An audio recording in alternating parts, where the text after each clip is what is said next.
familias, una con apellido Suárez, otra con apellido Albín, que se vienen disputando el territorio por la venta de drogas en Villa Española, aunque también Malvir Norte fue un escenario donde justamente aparece el homicidio que más sacudió, ¿no? Y es la muerte de este niño de 8 años.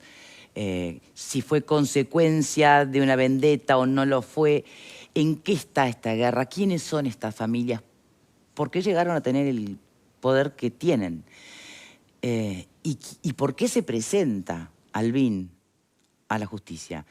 ¿Para inculparse por algún homicidio, por el de Ezequiel Suárez, que fue lo que aparentemente genera esta corriente de homicidios que viene torturando al barrio, o para declararse absolutamente inocente, todo lo contrario? Repasemos la crónica de Telemundo y lo analizamos aquí. Tenemos invitado, ¿eh?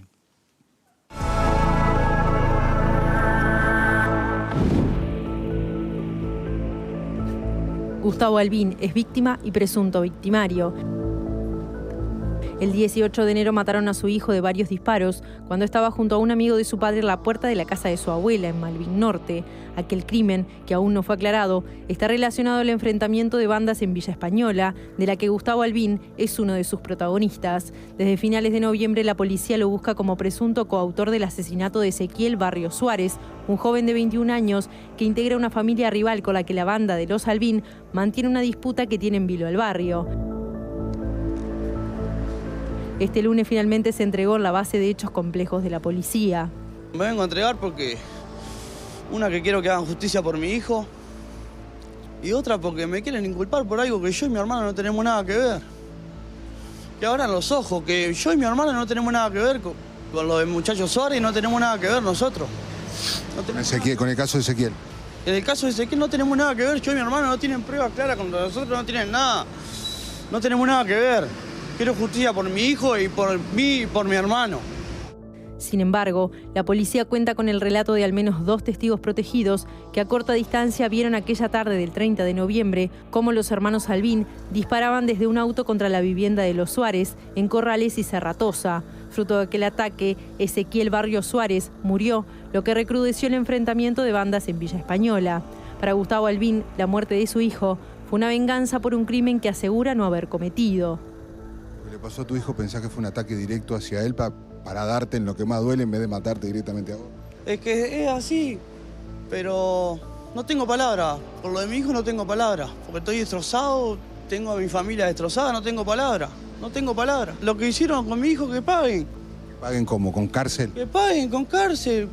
Con la justicia, que haga lo que tenga que hacer la justicia. Es así. Mi hijo con mi amigo iba a ir a buscar la camioneta, que mi mamá se iba a prestar la camioneta para ir a la playa. Y estos cobardes, un burichico, hicieron lo que hicieron. El ahora detenido dijo que su familia está destrozada tras el ataque. Quiero salir de todo esto, estoy destrozado, tengo a mi hijo. Bueno, estoy sin mi hijo, tengo a mi familia destrozada, la policía me tiene atormentado, me va a buscar a cada rato a mi casa. Ya estoy destrozado, no puedo más. Quiero que se termine todo esto, esta pesadilla.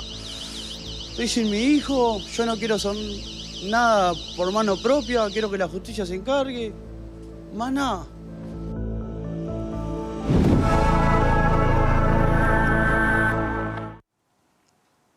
Bien, qué situación tan difícil. Y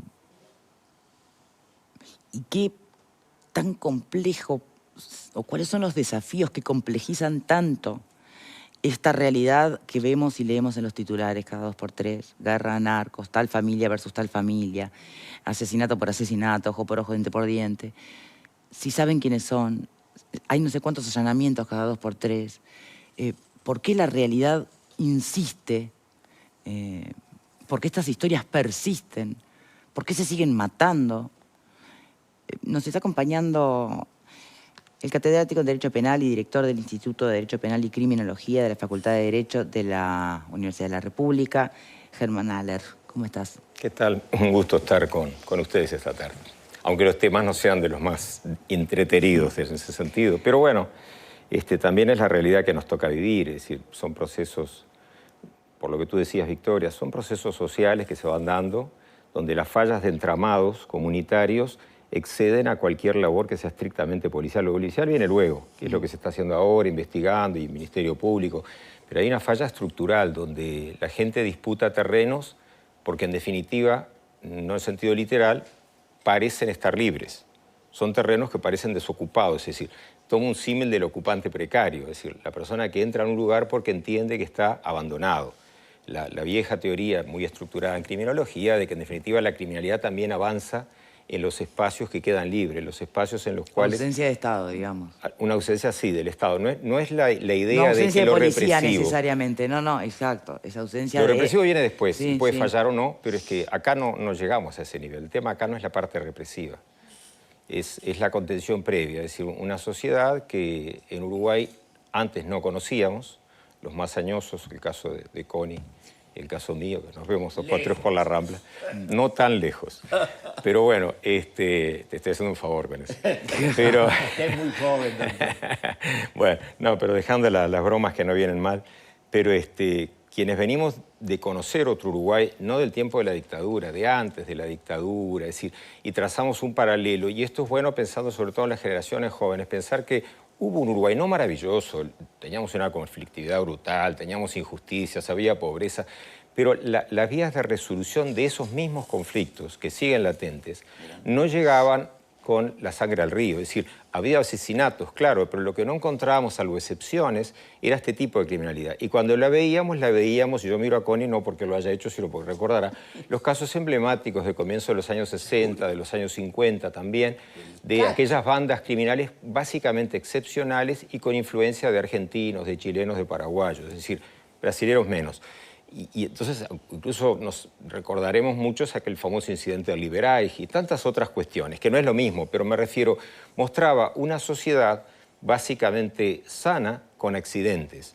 Hoy tenemos una sociedad, para no decir enferma, porque no me gusta la expresión, cuya sanidad está bastante más deteriorada. Y eso le gana a lo que es la administración quinquenal, claramente. Ahí hay un tema que trasciende, ¿no? Es verdad que este tipo de hechos suelen utilizarse en un bando y otro, y yo el tema político lo entiendo, lo acepto, es el juego lógico de la democracia y está bien, pero no es el mío. Yo no lo veo como un problema de quinqueños. Este es un problema que viene gestándose hace décadas, y si vemos el Uruguay ya ni siquiera del regreso a la democracia, si partimos Uruguay en un par de cruces históricos, criminológicos, uno fue el volver a la democracia, ahora lo dejo de lado. El otro fue en el 95, 1995, cuando empieza una tanda de disposiciones de tipo más represor, con la Ley de Seguridad Ciudadana, que no funcionó bien, la verdad es que no funcionó bien. Y el otro gran quiebre no se produce con la LUC, se produce directamente con la crisis 2001-2002. Esos son los cortes criminológicos fundamentales, y ahí empieza en esa última etapa a hervir, llegamos al punto de hervor en que la sociedad, pero ya mucho más desde abajo, se desborda. Ya no es la criminalidad estrictamente del poder económico potente o del Estado o de corrupción, sino que desde abajo aparecen verdaderas organizaciones criminales, emulando modelos laterales. Y uno dice, bueno, es lo lógico porque estaba a nuestros costados, es cierto, pero de todas maneras es que entran porque pueden entrar. Entran porque no tenemos frenos de inhibición, mecanismos de contención desde el punto de vista educativo, valorativo, familia y todo lo demás, que podemos charlar todo lo que quieran, yo no tengo problema, pero que funcionaban de otra manera. Y ahora en esa crisis quizás no extrema, porque no es extrema y es controlable, pero es crisis al fin, claro, lo vemos en este tipo de hechos que yo ignoro qué pasó en estos hechos. Pero sí es verdad que si este no fue así, otros fueron así. Que hay vendetas, que hay ordalías de la sangre y cosas por el estilo, está bastante Pero claro. que se cobran la vida de sus hijos, ya, o sea, ¿qué puede haber más grave que eso? Ya, ¿no? Es que en realidad están emulando, yo no sé en este caso, lo tomo como una variable. Hemos escuchado nada de más. todo ya. Claro, igual. pero si pensamos lo que se hacía, yo qué sé, el distrito de Chiapas en México, es clarísimo. Si pensamos lo que pasaba con las maras de El Salvador, Guatemala, ¿Qué cierto pasaba? vínculo con... Y que se hacían todo este tipo de pago, cobro de facturas a través de verdaderas masacres. Se le atribuye y a los no Suárez, pretendo dar más ideas. Después del asesinato de Ezequiel, se le atribuye... De Ezequiel y de otra, creo que estaba acompañado. Se le atribuye a la familia Suárez mensajes a los vecinos de alerta de que se venía la gran venganza, de que se tuvieran que cuidar, que esto, que lo otro. O sea, es un disparate, ¿no? Y mientras tanto, ¿qué se puede hacer? Bueno, por un lado, por supuesto que ante un incendio primero llamar a los bomberos. En los bomberos, en este caso, es lo que se está viendo, la actuación policial, judicial, Ministerio Público. Bueno, el orden no es exactamente el que dije, sería policial, Ministerio Público, justicia. Pero eso no soluciona los conflictos. El Código Penal no resuelve conflictos sociales. Resuelve potencialmente muy bien o muy mal, depende, pero resuelve conflictos normativos. Los conflictos sociales no los resuelven los códigos penales, no fue creado para eso. ¿Ustedes de la tampoco. teoría de la legalización de las drogas para terminar con el narcotráfico? Yo no sé si soy la teoría, sin duda uno de los iniciadores en Uruguay, pero no es un gran mérito porque me ha ido mal.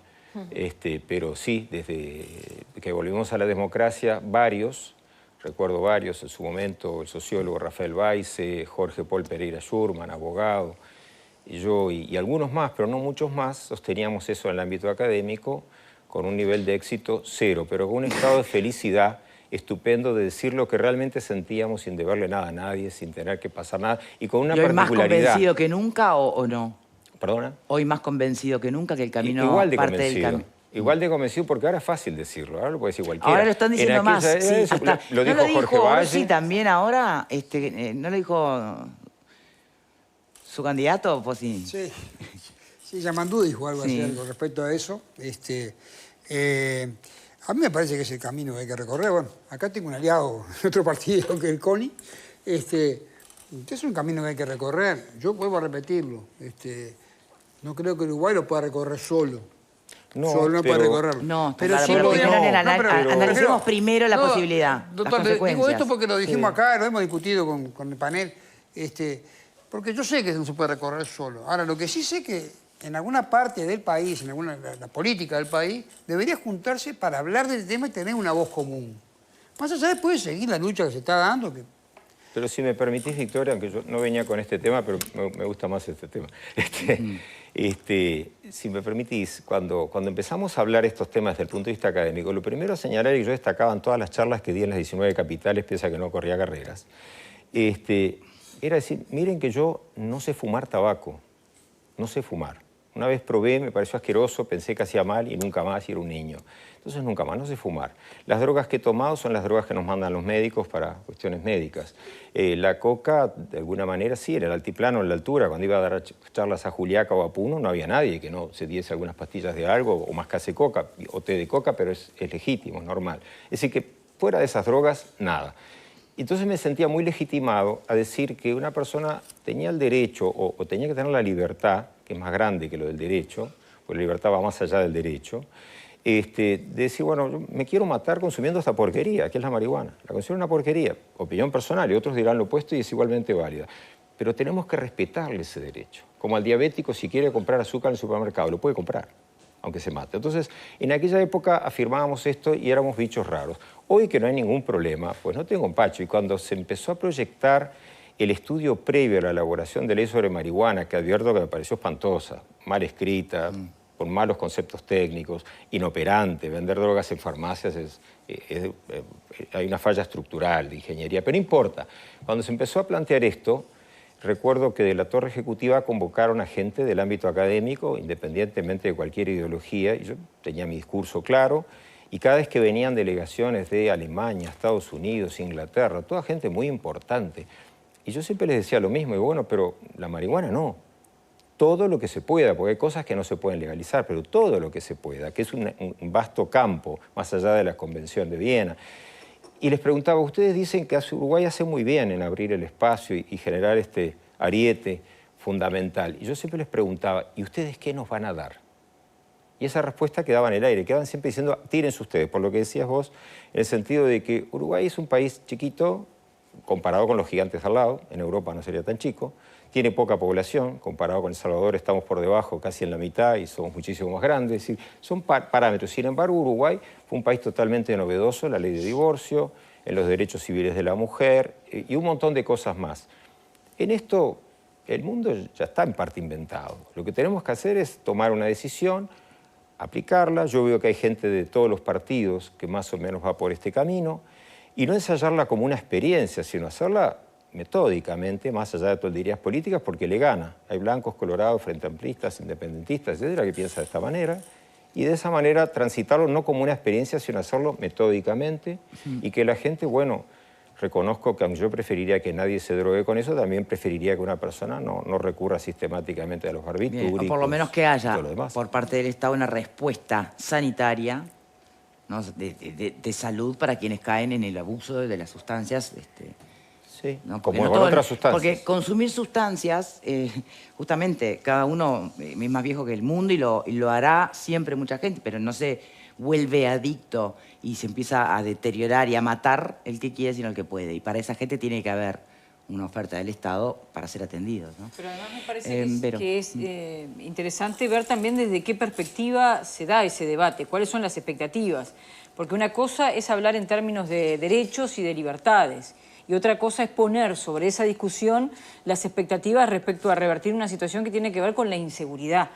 Me parece que son cosas distintas y aprovechando su presencia aquí, ¿cuál es el aporte que puede hacer la regulación o la liberación de las drogas al tema de la inseguridad? Porque con el tema de la marihuana, por ejemplo, ustedes recordarán lo que fueron los homicidios, no bajaron. ¿Y qué se nos decía desde el Ministerio del Interior? Lo que pasa que el Estado les ha quitado parte de la droga y entonces hay un mercado más chico por el cual se están enfrentando con mayor violencia. Pero no es pero que se enfrentan por marihuana, se enfrentan por drogas más pesadas, se enfrentan por pasta pero por base. eso te digo, ¿cuál es el ¿cómo botín lo analizamos? hoy en Lo día? analizamos desde las repercusiones que una liberación o regulación puede tener sobre la criminalidad o sobre una perspectiva de derechos. Tiene muchas complejidades. Primer punto, porque trazar la expectativa de que aquella ley de marihuana iba a abatir la criminalidad es absurdo cuando en la misma época, en la misma administración, y eso prosiguió en las posteriores, quiero aclararlo, se hizo el mayor momento de represión a los traficantes de marihuana. En la misma época de la ley sobre marihuana. Lo cual no es ilícito, pero es contradictorio. ¿Se entiende lo que quiero señalar? Entonces hay una falla estructural. Pero además hay otra cosa. No se puede presuponer que porque haya una ley con liberalización aparezca el tráfico ilícito. Claro, porque el whisky es lícito y hay contrabando de whisky. El contrabando, no sé ahora, como Connie tiene mucha estadística, lo sepa mejor que yo. ¿Se matan bandas por el contrabando de whisky? No. El mayor tráfico del mundo no está en estas sustancias que nosotros las vemos como el demonio y que son una porquería, que lo voy a aclarar por las dudas, ¿no? El mayor tráfico está en otro tipo de cosas, como los perfumes, el maíz. Ese tipo son las cosas en el mundo. Pero no se están matando por eso. Y son no creas. No, pero es distinto. Si hubiese que disputar el terreno, sí. Lo que pasa es que los parámetros cambian. Se disputa el terreno porque esto está en el ámbito estrictamente de lo prohibido. Entonces ahí hay un cambio paradigmático. Un sistema más abierto no inhibiría que haya tráfico ilegal. Lo que sí haría es mejorar la calidad del producto, mejorar el acceso y entonces disminuir la clientela y disminuir la demanda. Es un proceso lento, en un día no se logra, eso es evidente que no. Seguramente algunos de los aquí presentes no lo veríamos el resultado cabal. Pero si nosotros nos fijamos, aunque no estemos todos de acuerdo, esta postura ya tiene adeptos en todas partes del mundo y no depende estrictamente de una ideología política, salvo que sea muy extrema, no depende de eso. Entonces, yo creo que tendría que hacerse un diálogo mucho más franco y abierto. Pero entonces no es con la mirada puesta en bajar los homicidios por el no en lo inmediato. A la postre sí. A la postre disminuiría este mundo sórdido. ¿Por qué? Porque quedaría reducido a mucho menos, quedaría reducido a lo que tenemos, que lo existe, en el whisky, en el tabaco y en tantas otras sustancias. Fernanda. Creo que está clarísimo que las causas del delito son variadas, pero en esto que usted puntualmente hacía referencia, que a priori también tengo una opinión favorable, ¿cómo impacta en la violencia que excede el narcotráfico? La violencia cotidiana, que también genera un montón de delitos. De hecho, hemos escuchado al Ministerio del Interior hablar en reiteradas ocasiones de, por ejemplo, intercambios que han terminado en homicidios que no necesariamente tienen que ver con el mercado del narcotráfico. En el narcotráfico puntual, tú hacías mención a que algunas drogas no se podrían legalizar. ¿Cuáles serían esas drogas? Y depende, los que son derivados propios de un bastardeo de la propia sustancia. La pasta base. Hoy podríamos decir una, seguramente mañana serán otras. Cualquier listado que hagamos ahora es provisorio. Pero el equivalente al paco, éxtasis, pasta base y todo lo demás que anda por ahí, eso no se puede legalizar. porque no se puede poner en el mercado de consumo. Pero eso es por normas no penales, por normas de salubridad. Perfecto, pero ahí entonces la pasta base también sabemos el rol clave que cumple en... La pasta base sustituye al acceso a la cocaína. En términos generales, no hablo de Básicamente, Uruguay, es en el ponen mundo. cocaína a bajo precio y Claro. pueden acceder. Claro. ¿Es eso? Sí, no, y también en la vinculación Pero hay otra a la comisión cosa. de un montón de delitos. Pero lo que usted decía, yo no soy para nada proclive a las teorías causalistas de la criminalidad porque han fracasado, son del siglo XIX, lo cual no quiere decir malo porque hay cosas muy buenas del siglo XIX, también tuvimos la Ilustración, pero un pedazo de la Ilustración, el iluminismo, la parte final. Pero no se trata de causas. La criminalidad yo veo repetidamente en Uruguay se habla de las causas y lo que demuestra, a mi modo de entender, es una cierta limitación en el pensamiento criminológico. El crimen no es el fruto de causas. En el mundo fenomenológico existe la relación causa-efecto. Y si yo suelto Pero los usted lentes o hablaba gafas van a caer. de cuestiones, de causas No, pero que son estaban... factores de incidencia y no causas. No es lo mismo. Una cosa es una causa, la causa inequívoca. No puede ser la causa la falta de presencia del Estado Claro, en sus brazos más sociales pero en determinadas yo veo un tema comunidades. un poco más abajo de eso. Es decir, una cosa es cuál es la causa de por qué fulano mata a mengano. Pero el verdadero fenómeno no es esa causa. El verdadero fenómeno es cuáles son las circunstancias que llevan a que esa persona decida matar a esa persona. No el mero hecho casuístico de soltar los lentes y saber que por fuerza de gravedad van a caer aquí. Sino la idea criminológica de búsqueda de causas se eliminó ya a comienzos del siglo pasado, hace 100 años prácticamente. ¿Por qué razón? Y porque lo que se encontraba siempre era cortar en un punto más fino y no se profundizaba en lo conceptual. No se iba a que el ser humano es un ser racional, que traza fines. Es decir, el hombre aristotélico, el viejo concepto del hombre aristotélico. Entonces, si nosotros vamos a trabajar sobre las causas, el tema se laudaría en la mera aprehensión de los causantes.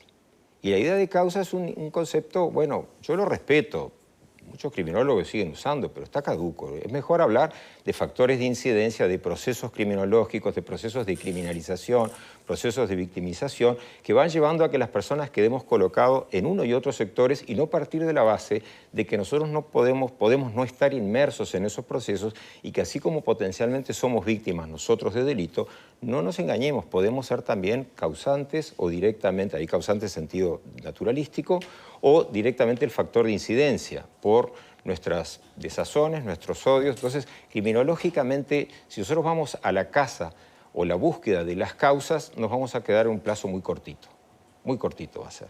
Y no nos va a resolver el verdadero conflicto de base que guarda relación no en por qué una persona empuñó un arma y mató a la mujer, al niño o a su competidor, sino qué es lo que llevó a que ese individuo se agrupe, se junte en esos grupos subculturales, contraculturales, y ahí es donde tenemos que trabajar mucho más. La otra tarea causal, si se quiere, se la dejamos a la policía y al fiscal y el juez que lo resuelva. Pero esa, la verdad, es la tarea más cortita. Bien, Jorge. No, a mí es muy ilustrativo todo lo que está diciendo el doctor, me parece interesantísimo. Yo sigo pensando lo que de repente usted pensaba hace muchos años atrás. Nosotros hemos llegado en estas etapas a conclusiones, como el hecho de la legalización de la marihuana. ¿Por qué yo digo que acá hay que conversar esto para que Uruguay sea una voz? En realidad, varios de los problemas que tuvo la ley de marihuana o cómo vender la marihuana en el país fueron que no había dónde licuar la plata. Sí, el que vendía marihuana no podía poner la plata en un banco porque lo sancionaban en Estados Unidos. Bueno, eso fue un problema que hubo. Por eso terminaron, no sé cuántas farmacias habrá ahora vendiendo, pero muy pocas farmacias vendiendo marihuana que yo supongo no operan en el sistema bancario. Cobran y quedan con la plata de ellos. Yo no sé cómo funciona eso.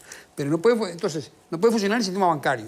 Entonces, ¿por qué voy a esto de que yo creo que habría que hablarlo en el sistema político? Cada vez que son más los que piensan así, inclusive se han pronunciado hasta Radio, que está en la Junta de la Droga, se ha pronunciado a favor de eso. En su momento lo hizo el doctor Lacalle Herrera hace 2 o 3 años atrás. Hoy lo han hecho, en el caso de Yamandu Orsi lo dijo ayer, creo, pero ha habido otros. ¿Por qué?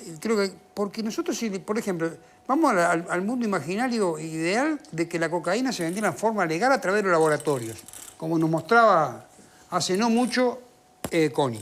Y la heroína. Que podría ser, y la heroína es una fabricación de laboratorio. La heroína. ¿Verdad? Ahora, si nosotros no tenemos desde el punto de vista de dónde esa gente va, una vez que cobra, ¿qué hace con la plata? No la puede poner en un banco porque los bancos lo sancionan en Estados Unidos y no le permiten operar. Es un problema para Uruguay. La pregunta que usted hizo ¿qué nos van a dar a nosotros? ¿Verdad? Nunca tuve respuesta, claro. Y no hubo respuesta.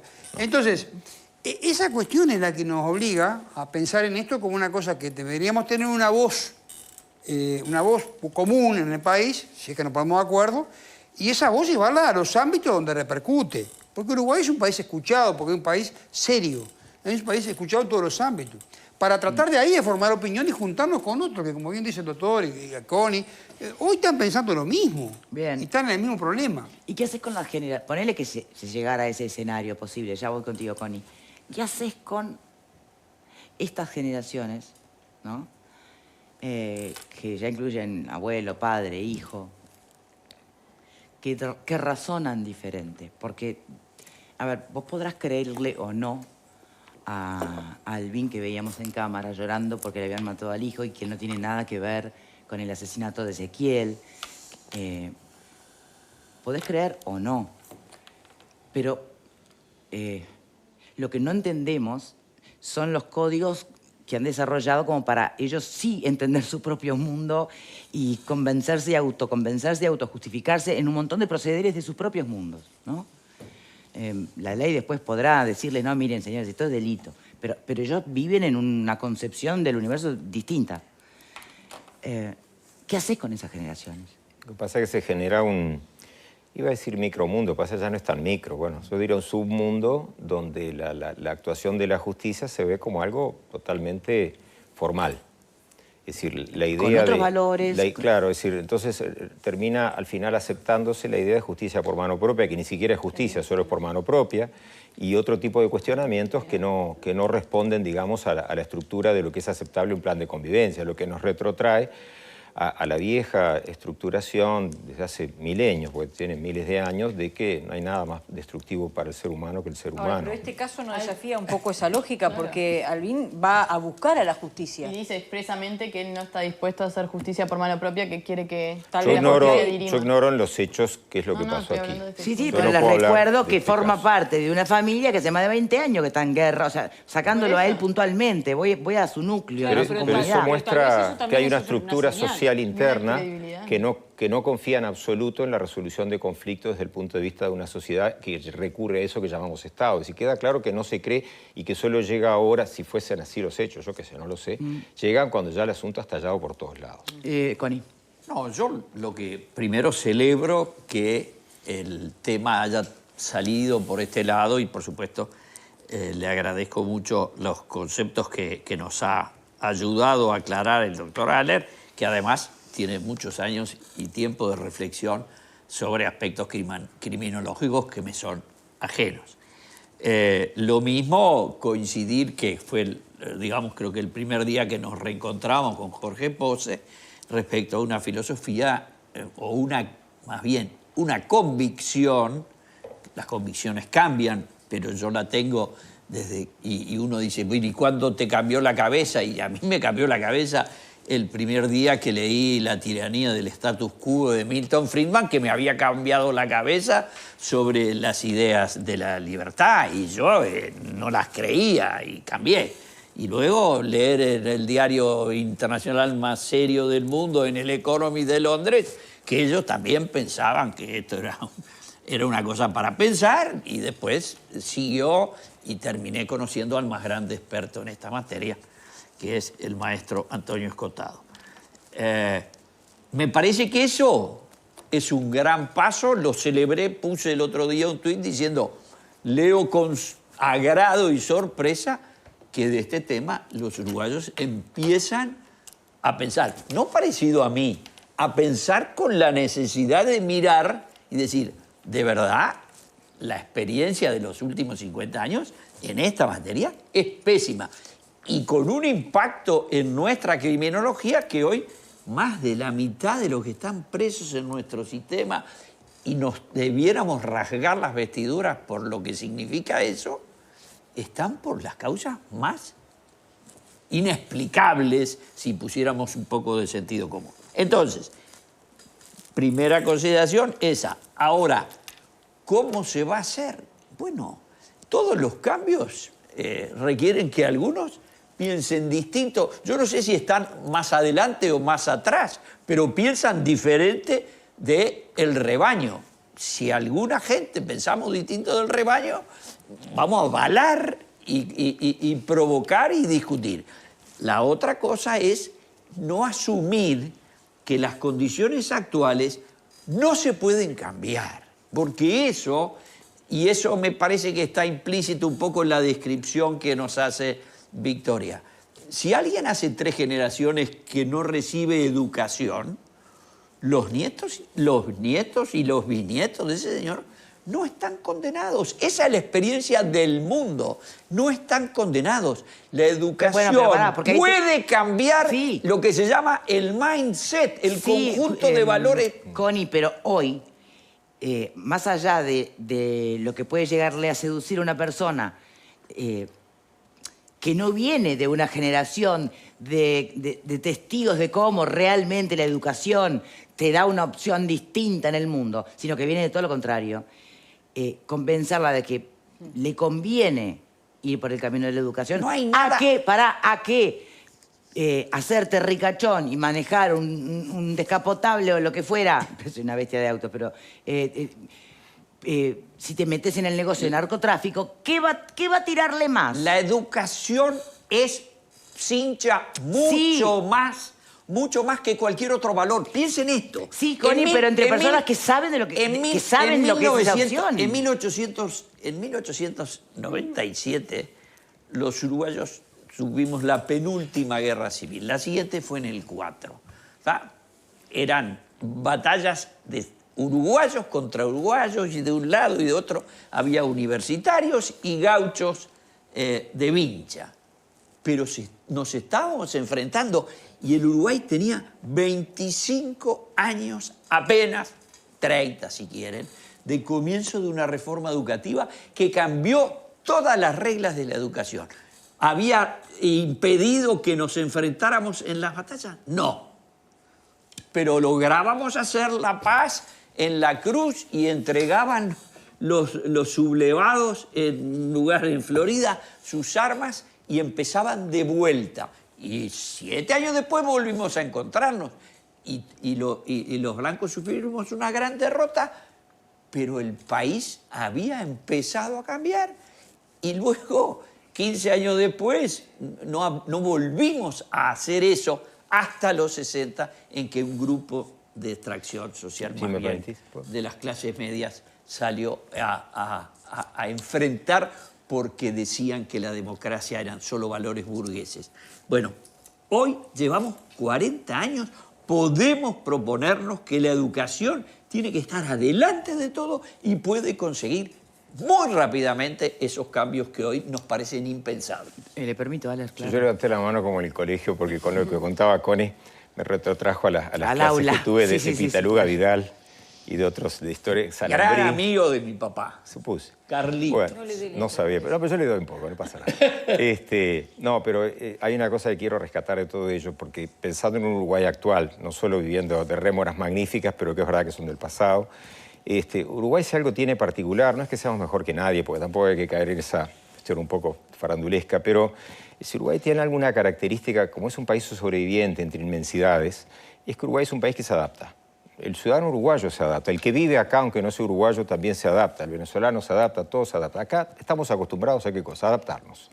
Por lo tanto, es verdad que los cambios generacionales, a cuando se viene con una tradición de abuelos, hijos, nietos, etcétera, en el mundo de la criminalidad, el cambio puede que sea muy difícil, de hecho lo es, pero no es imposible, porque el uruguayo tiene la particularidad de una rápida adaptación en lo cultural o en lo educativo. En el mundo este tipo de cuestiones, una de las cosas a las que se apuesta con un éxito perlado, no es absoluto, es que muchas de las personas vinculadas a las altas esferas, narcotráfico, crimen organizado, crímenes brutales desde lo sanguíneo, pero que vienen de lo económico, puede ser verdadero trasfondo, no quieren para sus hijos su realidad. Querrán el auto descapotable, pero no quieren esa realidad. Y prefieren que su hijo, esas mismas personas, por eso hay que estudiarlo mucho criminológicamente, quieren que sus hijos, no digo la mayoría, un alto porcentaje, quieren que su hijo no se dedique a la criminalidad, estudie en la universidad, lo que quiera y desaparezca y viva otro mundo. ¿Eso lo dice de la experiencia? Sí, sí, eso se ve mucho. Alcanza con revisar las historias de vida de grandes narcotraficantes que todos conocemos de nombre en el mundo, y nadie sabe nada de sus hijos y nietos. ¿Por qué? Porque se dedicaron a otra cosa. Es verdad que tuvieron un cúmulo hasta económico, lo que se quiera, pero no están metidos en los negocios de papá y del abuelo.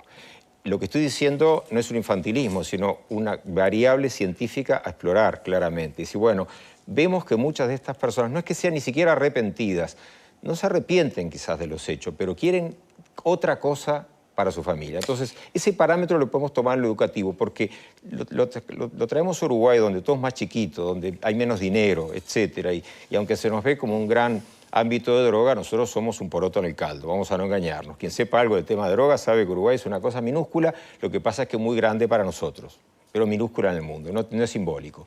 Por lo tanto, cuando trabajamos sobre este tema aquí, una de las cosas a tomar como prioridad clara es que sí podemos rescatar esos grupos de niños, adolescentes que en lugar de querer ser narcotraficante o jugador de fútbol, que es estupendo, pero no muchos van a llegar al verdadero éxito, vamos a no engañarnos, tratar de que vayan buscando otros fines y otras metas. Eso solo lo podemos lograr también de alguna manera convenciendo a los padres, trabajando con los padres para que aunque a ellos no les podamos solucionar sus conflictos, que no eduquen a sus hijos para proseguir en ese camino de odio, de egoísmo, de egocentrismo y de un mundo que se los devora desde el punto de vista económico, ¿no?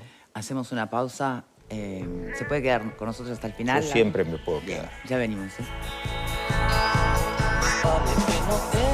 Llega el